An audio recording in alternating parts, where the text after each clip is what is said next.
അതിന് സൂക്ഷ്മതയ്ക്ക് വേണ്ടി പെണ്ണുങ്ങളോട് പറയും 10-ാം തീയതിയാണ് ഡേറ്റ്. എന്തിനാ 10-ാം തീയതി പറഞ്ഞത്? ഒന്ന് ഒരുങ്ങാനാണ്. യഥാർത്ഥത്തിൽ 15-ാം തീയതിയാണ്, അല്ലെങ്കിൽ 12-ാം തീയതിക്ക് ആവുകയുള്ളൂ. ഒന്ന് ഒരുങ്ങാൻ വേണ്ടിയാണ് നേരത്തെ പറഞ്ഞത്. ഏതാണ്? 10-ാം തീയതിയാണ്. അപ്പൊ അതിന് ഭർത്താവ് ഓരും ബേജാറായി, ഇവരും ബേജാറായി. 10-ാം തീയതി ഒരനുഭവമല്ല, എന്താണാവോ, 2 ദിവസം മുമ്പ് തന്നെ പോയി, ഇനിയിപ്പോ എന്ത് വേണം, എന്തൊക്കെയോ മരുന്ന് വെക്കലും ബാക്കിയുള്ളത്. ഈ കണ്ടതൊക്കെ പെറ്റുണ്ടായിരുന്നില്ല. നിങ്ങൾ ഇത്ര ബേജാറാകാൻ നിൽക്കുക. എനിക്കുണ്ട് 6 കുട്ടികൾ. എന്നോടൊക്കെ പെണ്ണുങ്ങൾ വെച്ചു, ദൂരെ എവിടെയെങ്കിലും ഫോണുണ്ടെന്ന് പോയി. ഞാൻ മംഗലാപുരത്ത് കയറ്റാൻ പോണുള്ളൂ. ഇതേ എനിക്ക് ചെറിയ ക്ഷീണുണ്ട്, നല്ല കയറാക്കട്ടെ എന്ന് പറഞ്ഞു. എന്റെ അമ്മ ഉണ്ടെങ്കിൽ വളർത്തുന്നു, എനിക്ക് ബേജാറൊന്നുമില്ല. നമുക്ക് മരിച്ചു എല്ലാം മുഖത്ത് കൊടുക്കാം. ഞാനിങ്ങനെ പോയി തലശ്ശേരി എത്താനായപ്പോ കരിന്ന് പോയി വന്നു. പ്രസവിച്ചിട്ട് അൽഹംദുലില്ല. അപ്പൊ എന്താ ഇപ്പൊ ഉണ്ടെങ്കിൽ അവിടെ എപ്പാനോട് ഞാൻ പറഞ്ഞു വാങ്ങിക്കൊടുത്തിട്ടോ. നമ്മൾ ഇത്തരം ബേജാറാണല്ലോ. ഇതിനെല്ലാം കൂടി ബേജാറായിട്ട് എന്തൊക്കെയാ. നമ്മള് അള്ളാന്റെ അധികാരത്തെ കൈവെക്കാൻ നിൽക്കണ്ട.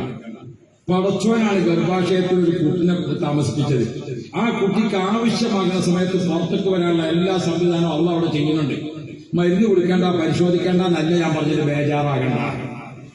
നമ്മളെന്തിനാണ് ബേജാറ് നിൽക്കുന്നത്? കോഴിമുട്ടന്റെ ഉള്ളിൽ ഒരു കോഴിമുട്ടനോടൊന്ന് കുട്ടി പുറത്തു വരില്ല.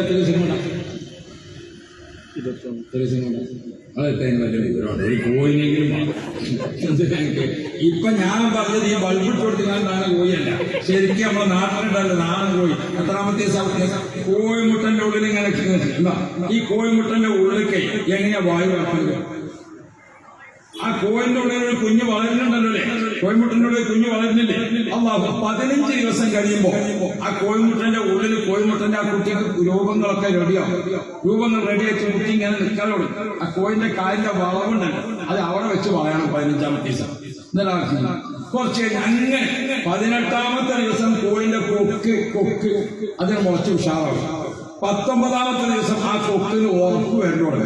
20-ാമത്തെ ദിവസം കോഴിക്കുട്ടിയെന്ന് എന്ത് ചെയ്യും? അതിന്റെ കൊക്കുകൊണ്ട് മുട്ട പൊട്ടിച്ചിട്ട് പുറത്തേക്ക് പോരും. 21-ാമത്തെ ദിവസം അല്ലേ? ഇതിന്റെ ഉള്ളിലേക്ക് എവിടുന്ന ഈ ജീവുള്ള സാധനം ഈ കോഴിമുട്ടന്റെ ഉള്ളിൽ എവിടുന്നേ വളർന്നത്? ആരെ അതിന് വായു കൊടുത്തത്? പണ്ട് അമേരിക്കയിൽ നിന്നുള്ള ഒരു സായിപ്പും പ്രധാനവും കൂടി മലപ്പുറത്ത് കുന്നിന്റെ മുകളിൽ വന്നു. അപ്പോ പഴയ കാലത്ത് ഈ ചായ വെക്കാൻ വേണ്ടി ചായ പാര ഇങ്ങനെ ആക്കിയില്ല. നിങ്ങൾക്ക് ഓർമ്മ ഇങ്ങനെയാ ചായ പാര. ഇതിങ്ങനെ നോക്കിയെന്നപ്പോ ഈ സായിപ്പും തോന്നി ഇവിടെ മീറ്റർ കണക്കാക്കിയിട്ടാ ചായ കുടിക്കുന്നത്.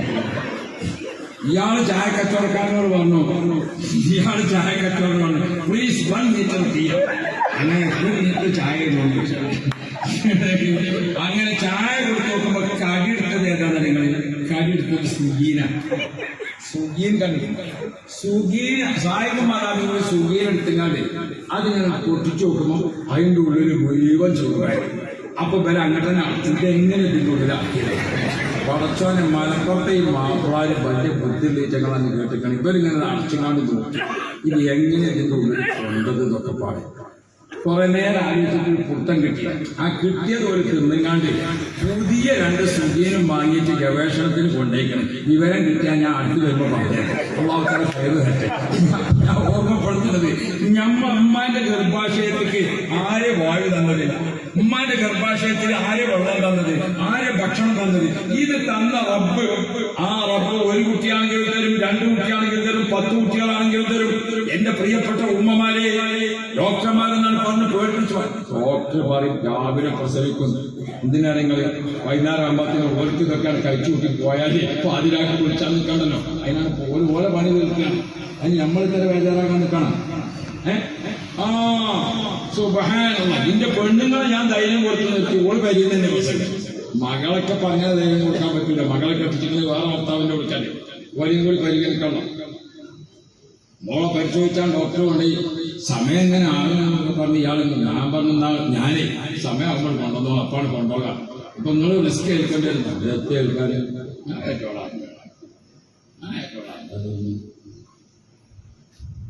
അത് തിരിച്ചു കൊണ്ടേ കേട്ടോ. പെരയിൽ നിന്ന് പിറ്റേന്ന് രാവിലെ സുബൈന്റെ നേരത്ത് ഓൾ ഇങ്ങോട്ട് വന്നു, ഇപ്പൊ എനിക്കൊരു ക്ഷീണമുണ്ടോ, അള്ളാഹു ഹൈറാക്കട്ടെ മോളെ, ആയത്തിൽ കുറിച്ച് ഓരോ നമുക്ക് ഓള് ഓതി, ഞാനും ഓതി, ഓളെ അമ്മയും ഓതി, അമ്മായിമ്മയും ഓതി, ചെറുതായിട്ട് പ്രസവിച്ചു. ഇതപ്പോ റിസ്ക് ആയിട്ട് എടുക്കണം.